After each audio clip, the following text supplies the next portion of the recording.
Prodentim markets itself as a multi-strain probiotic that supposedly promotes dental health. Their claim is based on the idea that having good oral bacteria is important for healthy teeth. To illustrate this, they point out that teeth can remain well preserved for centuries in fossils, yet decay easily in our mouths. However, this claim is highly misleading. Fossils preserve teeth through mineralization processes that take place over long periods, essentially turning them into stone, and protecting them from decay. It's not that the teeth are no longer exposed to bad bacteria or sugary foods, rather, they're preserved because they've undergone a gradual transformation into a stone-like substance. They also claim that items such as toothpaste and mouthwash can damage the helpful bacteria in your mouth, and back up their claims with a reference article. But is it true? Can toothpaste and mouthwash really harm your oral bacteria? Before we can address this question, we first need to address the bacteria in our mouths. From the article, a healthy mouth microbiome can indeed play a role in maintaining good dental hygiene. The article explains that not all bacteria in our mouths are harmful, it's the specific types of bacteria that matter. But this concept isn't groundbreaking. It's much like how a healthy gut microbiome contributes to overall gut health, or a healthy skin biome promotes healthy skin. Many studies, predating this article, have emphasized the significance of the oral microbiome for dental and oral health. However, contrary to what Prodentim suggests, oral bacteria are just one small piece of the puzzle. Other factors such as proper oral hygiene, diet, genetics, and medical conditions also significantly influence oral health.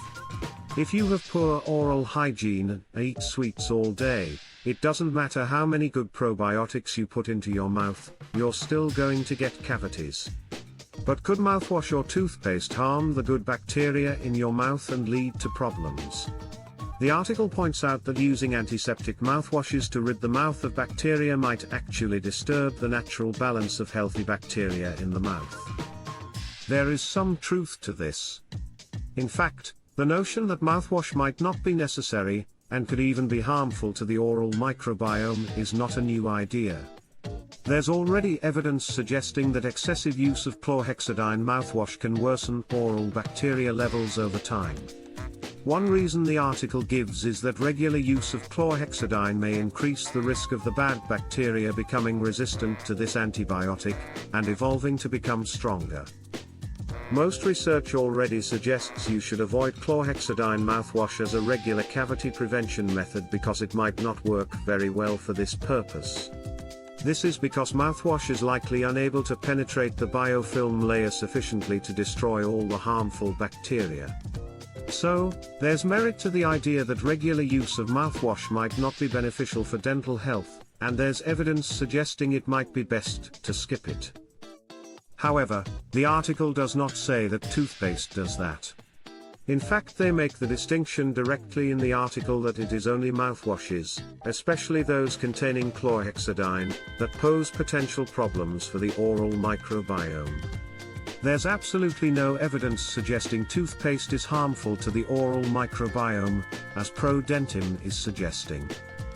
So we already know that the balance of bacteria in our mouths can affect our oral health. But can taking probiotics make a difference? The article mentions one bacterium, Streptococcus dentisani, that could be beneficial. However, Prodentim doesn't contain this bacterium. So, let's examine the probiotic strains in Prodentim to see if there's any scientific research supporting their effectiveness in promoting oral health in humans. Prodentim contains 4 different probiotic bacteria, a generic strain of Lactobacillus pericaceae, a generic strain of Lactobacillus reuteri, a specific strain of Bifidobacterium lactis called BL04, and a generic strain of Streptococcus salivarius. Firstly, there's Lactobacillus pericaceae. Initial studies suggest that giving infants a specific strain known as LF19 from 4 to 13 months old does not decrease the risk of cavities in their baby or adult teeth. However, A different study administering another specific strain, SD1, to children once daily for 6 months did show a reduction in cavities. Yet another study involving adults taking a different specific strain, LPCG 110, 3 times daily after meals found no decrease in gingival bleeding. So, although all 3 studies looked at Lactobacillus pericaceae, they produced varying outcomes with different strains. This underscores the importance of using specific strains of probiotics. Even if they belong to the same bacteria family, using a different strain may not yield the same level of effectiveness. The strains examined in these studies were LF19, SD1, and LPCG 110. Prodentim doesn't specify which strain it contains, so it's likely a generic strain, which likely does not offer the same dental benefits as these researched strains. Lactobacillus reuteri is another probiotic that has also been studied for various oral conditions, with mixed results. A meta-analysis of 2 studies that used Lactobacillus reuteri in chewable tablets or lozenges for 7 to 8 weeks found no improvement in gingivitis. Studies also indicate that giving infants a specific strain called ATCC 55730 from birth until 12 months old does not reduce dental plaque on their baby teeth by the age of 9 years. However, administering another strain of Lactobacillus reuteri to patients shortly after receiving a dental implant appeared to slightly reduce gum bleeding and improve other dental health factors.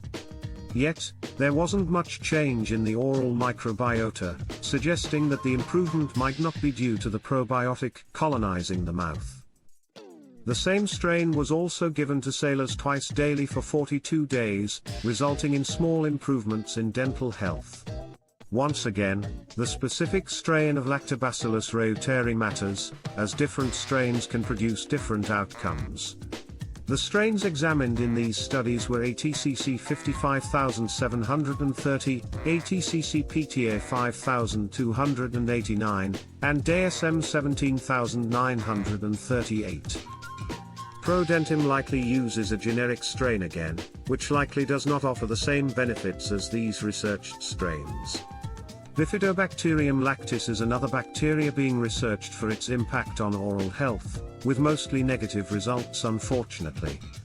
Studies in infants reveal that giving a specific strain called BB12 for approximately 15 months does not lower cavity rates by age 4 compared to a placebo. Similarly, research involving adolescent boys aged 13 to 15 years found that taking 2 lozenges containing the same BB12 twice daily for 4 weeks did not reduce plaque compared to a placebo. Additionally, a small trial found that consuming a different strain called DN 173,000 for 4 weeks does not prevent gum inflammation or plaque compared to a placebo. However, after a 5-day period without brushing, this strain did show a small reduction in both gum inflammation and plaque formation. The specific strains examined in these studies were BB12 and DN 173,010, neither of which matches the one in Prodentim. There's no evidence that Prodentim's strain of Bifidobacterium lactis, which is BL04, is beneficial for dental health. Finally, let's look at Streptococcus salivarius. In a clinical study, children who consumed a specific strain called M18 experienced a small reduction in plaque scores. Similarly, in a separate study, adults who took another strain known as K12 also saw a decrease in plaque buildup after 6 weeks. Yet another study combining both strains of Streptococcus salivarius found that adults who took this combination had a lower risk of cavities. Moreover, K12 was found to alleviate halitosis, or bad breath, but only when the tongue coating was removed before using the lozenge. The strains examined in these studies were M18 and K12, both of which are sold under the proprietary name Bliss. Again, Prodentim doesn't specify the strain it uses on the bottle or website. Overall, Prodentim does use a number of probiotics which have been researched for dental health. However, It appears that Prodentim uses mostly generic strains of these probiotics. As we've learned from the research, the specific strain of probiotic matters significantly in terms of effectiveness for dental health. Using a different strain can result in vastly different outcomes. Since Prodentim doesn't specify or contain any of the specifically researched strains, I'm not sure it provides any of the researched benefits. More likely than not, these generic strains in Prodentim offer minimal to no benefits for oral health compared to their well-researched counterparts. Therefore, I think it's unlikely that Prodentim is effective for promoting oral health. If I wanted to achieve what Prodentim claims to do effectively, I'd search for probiotics with the specific strains that have been researched and shown benefits. Among the strains we've examined, Streptococcus salivarius M18 and K12, marketed under the name Bliss, seem to be the easiest to get and have the most consistent evidence of improving overall dental health. However, even then the overall benefits were marginal, and 100% does not replace proper toothbrushing and good oral hygiene. While Prodentim sells for approximately $70 per month, oral probiotics containing Streptococcus salivarius K12 or M18 typically range from $10 to $20 per month. Rating Prodentim by effectiveness for improving dental health. While the types of probiotics they use have been researched for oral health before, it's unlikely that the generic and unlisted strains they use will be helpful. Rating it by cost, I'm giving it a D. You can get far more effective strains for much cheaper. Rating it for safety, I'm giving it a B. These probiotic strains appear to be relatively safe to use. Overall rating, I'm giving it a D. I would not recommend it at all. Do you think it's worth it? Let me know in the comments down below, and if you found this video helpful, please subscribe to the channel and leave me a like. Hit the notification bell if you want to stay up to date, and share this video with someone you know can use the info.